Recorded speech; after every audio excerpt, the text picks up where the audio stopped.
Hello, everyone.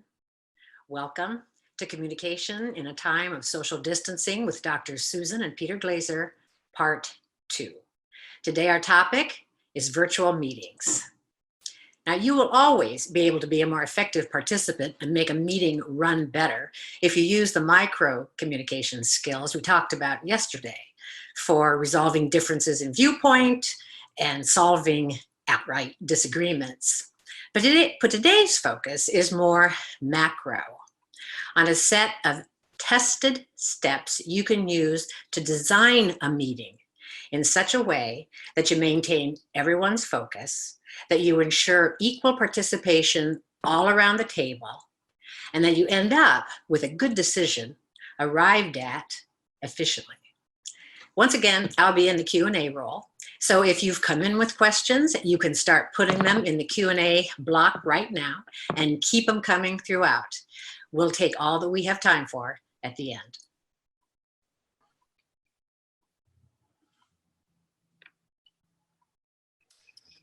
Thank you, Carol, and welcome to you all. Yesterday, we focused on 5 evidence-based microcommunication behaviors. The goal, to take a challenging conversation, solve the problem, strengthen the relationship, and even deepen trust. Today, we turn our attention to strengthening the cohesion and the productivity of teams. And as Carol mentioned, we will show you how to create virtual meetings that actually build engagement, build productivity, and build trust. We have received questions from around the globe around this particular matter. In fact, people are really wondering, what can we do? How can we keep our teams together when they're apart? We've chosen to share with you a question that came from Denise Hartley-Wilkins. Denise is the national president of New Zealand's Human Resource of New Zealand, HRNZ. And that is an organization, a national organization of New Zealand HR professionals. So let's look at Denise's question.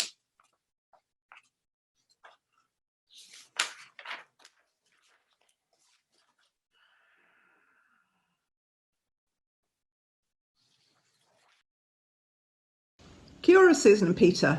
Reaching out to you from our bubble here in Nelson, New Zealand. I've got a question for you around virtual teams.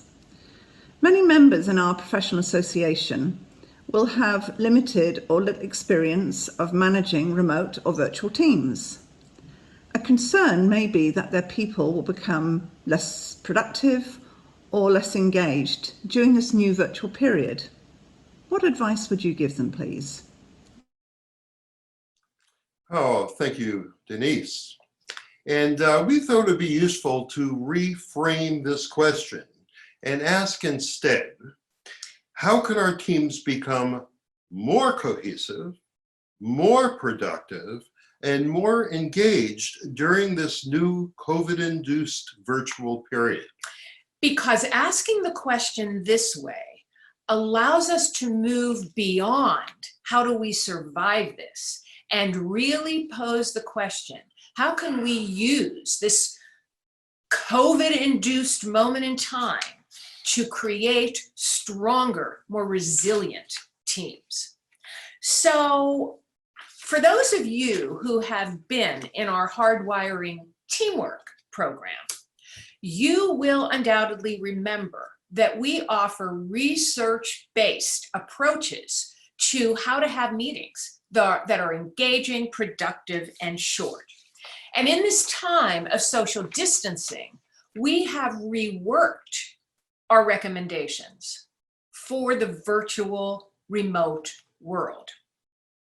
And we want to be sure that before you leave this webinar, you will have concrete nuts and bolts suggestions to convert your virtual meetings to meetings that are highly engaged, highly productive, and that create greater cohesion and trust. So let us share with you some questions that we have been asked. And these are actual questions that people have emailed us. Because one of the things we believe, and our number one recommendation, is it's important to start with a meaningful, creative question. And let me say that some of you have probably seen the Harvard Business Review article at the beginning of April. Those researchers were trying to figure out what are the factors that contribute most significantly to the effectiveness of teams. And one of their findings led us right to the importance of beginning with a meaningful creative question, because in this time of COVID-induced separation, so many teams are scrambling to just keep up with getting the tasks done, being sure the day-to-day work gets accomplished. And so people are having less opportunity to work on meaningful, creative questions. So here are a few questions that groups who are working with right now are focusing on to really give them a sense of accomplishment and really making strides in their organization. What actions can we take to create more inclusive community engagement in all that we do, even in this time of social distancing? Here's another question we're working on now. Real teams, real work. How can we improve the communication, teamwork, and trust on our team during this time of social isolation? By the way, that question, all of you out there listening today can get a lot of mileage out of that question. Here's a third one. What actions can we take to move forward efficiently and safely with contact tracing in our communities? And let me share with you one that Carol and we were talking about shortly before our webinar today. What they're dealing with at the University of Rochester, and many of our colleagues that are in higher education are dealing with, is this question. How do we prepare for what we don't know how to prepare for? Should we prepare for having classes on site, or should we prepare for having classes online? How do we move forward? So let me summarize our number one recommendation. Be sure you have meaningful, creative questions that your virtual teams are working with at this point in time. Our second recommendation is honor the power of silence before sharing ideas. Susan and I spent a number of years working on the first Shyness program. This is a program for clinically reticent people. And it was Dr. Gerald M. Phillips, our late advisor and mentor, who came up with this approach. And we learned so much during that time. And the thing we learned most is quiet people have great ideas if only they have an opportunity to get them out. And I will tell you, especially in this period where we're working on virtual teams, people tend to go quiet. Even verbose people can get very quiet, waiting, not wanting to jump over people. So giving people, and we like 2 minutes, we use that a lot. You give them 2 minutes of silence to collect their thoughts before they speak, and this allows everyone to show up at the starting line at the same time. The internal processors, we call them, and the external processors. So look where we are now. We've started with a meaningful, creative question.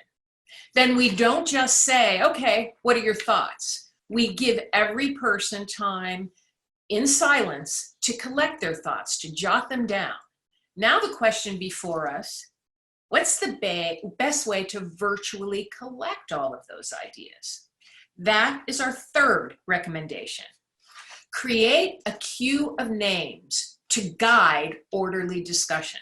And let us say, whenever you want to hear from everyone, it needs to have an order to it. And our recommendation is when people enter the meeting for the very first time, the facilitator writes down the names in order of entry to the meeting, and that is the cue you use for the entire meeting. By the way, this really eliminates those awkward silences Yes. that invariably happen in virtual meetings as people are waiting. Is it my turn? Is it her turn? When do I go? This way, everyone knows. And again, drawing from our reticence experience, People who are quiet sometimes don't know when to get into a Right. conversation. This provides them with that opportunity of knowing. And for those of you who are worried, well, what if somebody doesn't have anything to say? What if they feel on the spot? It is always okay to say, pass, I'm just taking it all in now.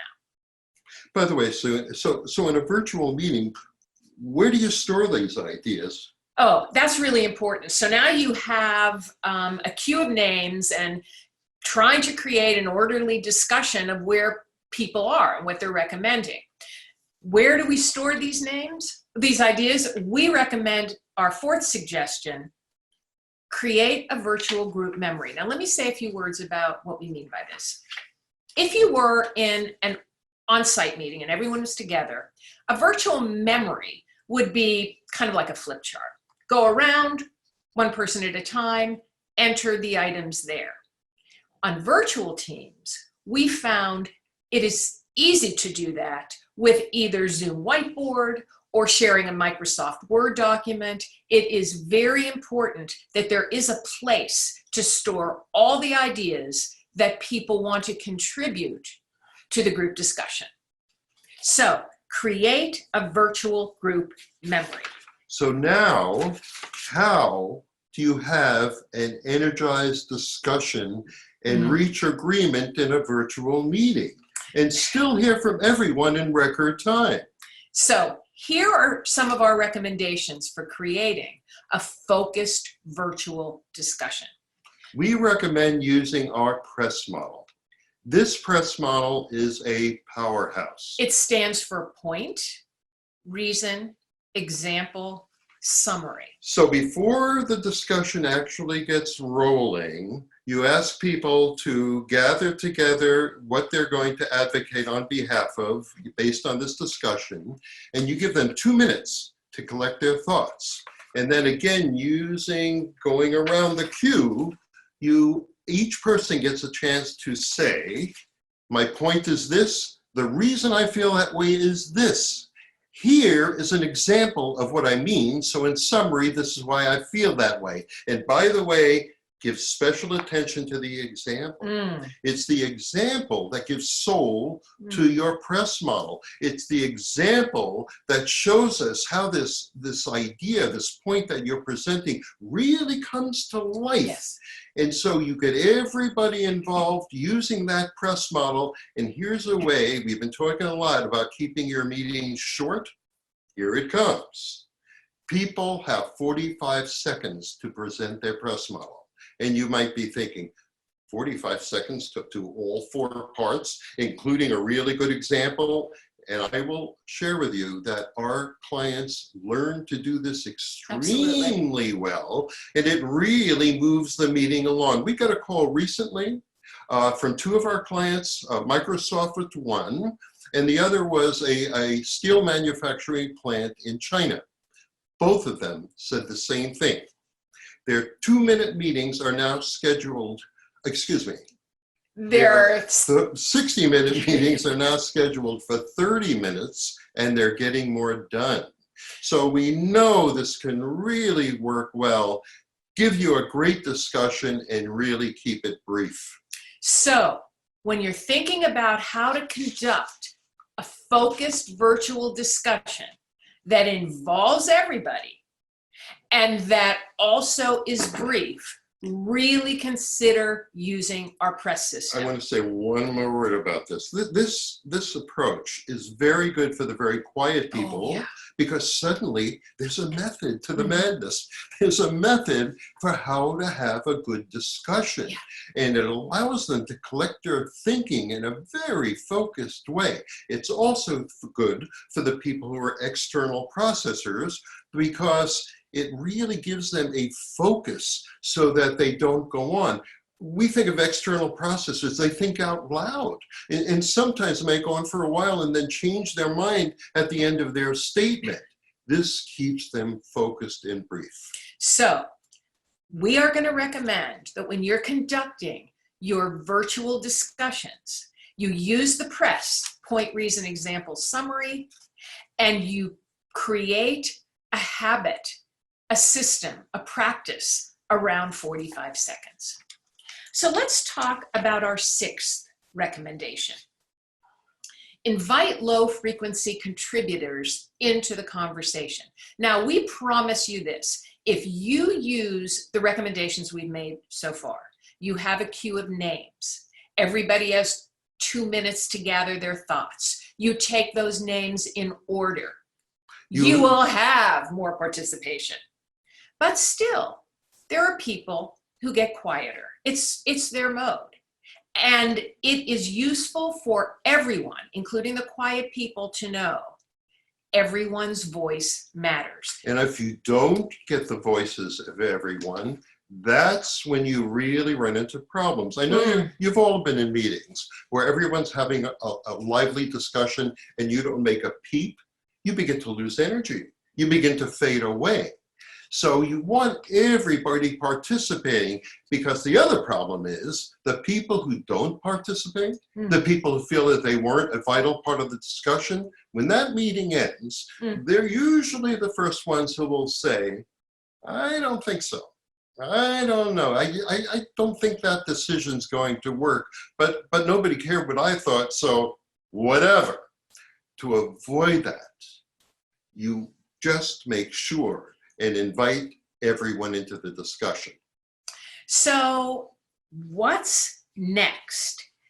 What do we do now to harvest group agreements? I want to suggest this to you. Very often in meetings, after people give their ideas, there's this period of time where we're trying to figure out, what do we agree to? What don't we agree to?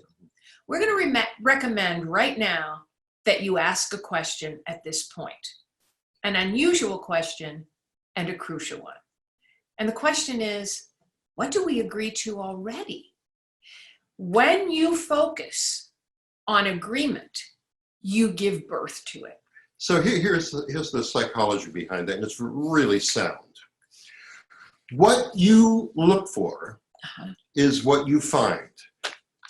So if you sit in a meeting, as most people do, listening for the holes in the argument, you'll find them. Every argument has holes. And I promise you, more creative energy is wasted looking for the holes in arguments and then figuring out how I'm going to voice my disagreement. What a royal waste of time. Instead, why not put the focus on what is it that we agree to? What is, as a group, do we all share in common that we can really get behind and really move forward? And if you listen for those agreements, they're always out there.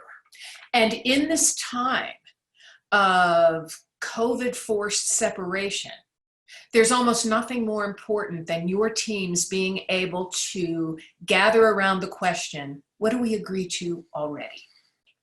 So our eighth recommendation, our final one, is how do you end the meeting? And we say end with a final process check. So a final process check is simple, but it gives everyone a chance to have psychological closure before the meeting ends. A final process check means everybody has 20 seconds to speak, and everyone goes around the virtual queue until everyone has shared, here's what I'm thinking, here's how I'm feeling about this meeting we just had. And it really allows you to build on your meetings. Yes. So that each one can really benefit by getting very candid response from everyone else. And I'm thinking, Susan, maybe an example. Well, what might be I would useful. love to do, just because I want to be sure, like so far, what we have done here is to share with you these ways to have engaging virtual meetings and to create greater cohesion and to create greater productivity. But before, we really wanted to share with you something else. We wanted to share with you how you can strengthen team bonds even beyond this. Good point. And so to do that, we have invited Vlada Bortnik to join us. Vlada is the CEO and co-founder, along with her husband, Michael Bortnik, of the Marco Polo video messaging app. I'm sure many of you are using it because millions of people around the globe are. And now that COVID-19 has created this social isolation, people are using it even more to stay connected. But we're not interviewing Vlada because her app has millions of people. We're not doing it because of all the celebrity endorsements it's received. We're not even doing it because it really is helping people stay together during this time of separation. And we're not doing it because of all of the media attention it's gotten from the Wall Street Journal to Vogue. We're interviewing Vlada because Marco Polo started 8 years ago as a virtual team. They have always been remote. So they have been working on the issue of how to create cohesive, bonded, productive virtual teams before any of us even thought we would have to. So please enjoy our interview with Vlada, and we will put the more extended interview on our YouTube channel. So Vlad, I'm wondering, what are some mistakes? What are common mistakes that people make when they're in this virtual world, and what do they leave out? But I mean, kind of a companion question here. I think the biggest mistake people make is they don't invest enough in communication skills and specifically over communicating. And I know that's your guys' expertise, but it's really, really true. I think especially in the remote teams, there's this real fear of missing out. And so we do a lot of things to make sure that that's not a fear that we have. For example, all of our communication, we encourage them to be public channel communications. So only reserving one-on-one communication to like HR and like maybe operational, financially sensitive topics. Everything else is public Slack channels that everybody can join. So we have our marketing channels that have engineers in it, and we have engineering channels that have marketing people in it. So this way, everybody can chime in and kind of get the wisdom from it. Right. Given that we're trying to make virtual meetings shorter, do you think it's important to separate the business portion from the social portion in order to keep the business shorter? Where do you stand on that? If the work meeting is just work, it's just not joyful. And there's a lot of context that gets missed out. So, for example, I start my executive team meetings with, how are you feeling today? Are you above the line, below the line? Just to get a context of where people are at. We have meetings that start out with appreciations, where everybody in the company has a chance to just say, what is it that I appreciate? And it could be as simple as like, Susan, I really appreciate you took my call yesterday when I so desperately need your help on messaging, even though it was after a collaboration hour. And then another couple of days a week, we have celebrations. Oh, and tell us about that. Yeah.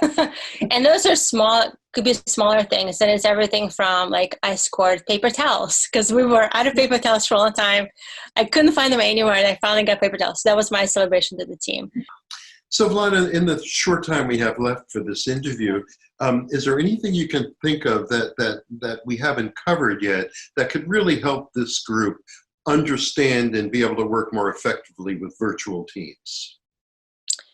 Yes, I think there's two things that I would want to cover. Never at a loss for The first one that we learned the hard way is how important it is to set collaboration hours, meaning that a time that everybody in your company will be consistently available at their computer within 5 minutes to respond to your request. Wow. And so for us, that's 9 a.m. till 3 p.m. PST. You can play with it, whatever works in your organization, however long and short it is. And the reason for that is without it, it's very easy for people to, especially now with kids at home, to spend an hour going or helping with the homework or going for a walk, a dog walk, and so on and so forth. And so you end up keep missing each other. And so important work gets missed. Oh, Vlada, thank you So so much for helpful. joining us today. My pleasure.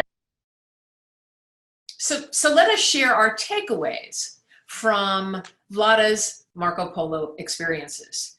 Number one, over-communicate. People on remote teams often feel left out. Number two, set daily collaboration hours where all team members are committed to being available. 3, build in moments of connection even in work meetings. And 4, find virtual ways to connect outside of work. So there almost ends webinar 2. But first, before we say goodbye, we would like to turn it over to Dr. Carol Schuerk to see the questions that have come in for us today. Thank you. Well, there are 4, and they're each very interesting, and I'm going to start with the one that may be most universal. So the question is, how do we address conflict in a virtual world? And then the questioner clarified that to say, and I don't mean a conflict with the whole group, but one person in the group. Okay, we might have addressed this a little bit yesterday, but it's probably worth mentioning again. Never deal with a one-on-one issue with a whole group present. The notion of losing face, even if you're doing a great job using all the tools we taught yesterday, the degree of difficulty is much too high. Get that person one-on-one and do so. So even though conflict might be just with one person, we definitely recommend take it offline, do it one-on-one, because when there is an audience to a conflict, people are playing to the other people. As Peter mentioned, they want to save face. And so the degree of difficulty solving that situation in front of the rest of the team is huge. So I have an idea. Now, Carol, it seems like you have several other questions. Is that true? I have 3 other ones. They're each one sort of about mechanics and. Oh, okay. Okay, so I have an idea. Since it is It's 1:30. It's the end of our official webinar, we definitely will stay around and answer a few more questions. For those of you who need to sign off now, thanks for joining us. Please stay well. And for those of you who can stay on for the question and answer, we'll just do a couple more and then say our official goodbyes to you. So let's hear them, Carol. Okay. Is there a maximum size meeting that is most effective for virtual? It's an interesting question. There's actually research on this one. They say 7, but whoever gets 7. It's hard to hit 7 on the button. So, and it is a tough question, because virtual meetings where you have a Zoom screen filled with people, I mean, you can testify, I'm sure our viewers know, it's really hard to work in that environment. So then the question becomes, are you asking for interaction? Or are you asking people to be there so they can hear presentations? And your answer to that question would absolutely affect how many people will be there. And if it's interaction and you have 20 people in your group, that's when we recommend use Zoom Breakout. Zoom Breakout is an opportunity that you can put people in virtual spaces, and you can have small group discussions in those spaces, and then the entire group can come to the community space to interact and to share what they've learned. Works very, very well. So those are some thoughts on perfect sizing. Okay, now this one's about the online world's capacity to sort of muck up your good plan. What if, when you start the meeting, people are already online? So you don't know what the join order is. Things start out feeling disjointed. Your plan is disrupted. Well, what I would do is I would get the names of the people who are online first. And then as newcomers start to enter, I would then put their name at the end of the queue and keep it going. That's how you would get some order. Absolutely. I mean, our recommendation of getting them as they enter the call is just one way to create a queue of names. The most important takeaway there is that there is a queue of names, and you can do it any way you want. Who do we have on this call today? And as people just check in and say their name, the person who's facilitating creates a queue and shares it with the team. And then you can control the bedlam by saying, today we're going to do things a little differently. We're going to be speaking in this queue. We're going to start with Frank's name first, and Frank will get a chance, and then we'll just keep moving person by person. That way everyone knows exactly where their place is coming. Okay, here's the last one. And this one gets at how using Zoom and its breakout room capacity can have the unintended effect of perhaps masking or obscuring some information that gets to some people, but not everyone. Here's the question. We are splitting our larger groups into smaller ones, holding multi-group Zoom meetings. How do you handle knowing about the quiet, under-the-breath comments someone makes in one room that people in the other rooms are not able to hear? So I believe this gives even more importance to the recommendation we made about how, and our recommendation of having a virtual group memory is never so important as when people are separated when they're having their meetings. But if you have a virtual group memory, then every group can see every other group's group memory. And that is a way that everyone can be part of that understanding. Now, Carol, if I heard the question correctly, though, it may not be formal up, right? It's the people saying things under their breath. I don't know, maybe they're saying, God, that other room, what a bunch, or whatever they're saying. I think it's important. The question was more like that, wasn't it? I had that sense. It was, Yeah, how do you handle the quiet, under the breath comments, those Yeah. that others can't hear? Yeah, I think it's important to be as transparent as you can in these meetings. If you're really going to have a cohesive group, it's very important to be able to say, if you're the meeting convener especially, I know there's been some discontent in our meeting. Some people are really concerned that they don't feel that we're getting a fair share of our opportunities to come, or whatever the issue might be. But I think bringing it up in a kind, open manner, not in a manner that points fingers at anyone, but in a manner that says, in this team, we talk about even the unspeakables. We talk about important things that need to be said so that they're not hindering us as we try to work out other work issues. And I'm going to have one other suggestion for that. When we talked about the final process check, if groups are accustomed to doing that at every meeting, it suddenly doesn't make those understated, under the breath comments as viable, because everybody has a chance to say, here's how I experienced that meeting. Here's how I experienced this moment. Here's what I'm feeling now, because I'm worried that there are a couple of people who aren't feeling good about this. And I would like to know more about that before our next meeting starts. So final process checks really help to keep meetings healed. Good. Well, thank you for those, Carol. And thank you for those questions from everyone in our viewership.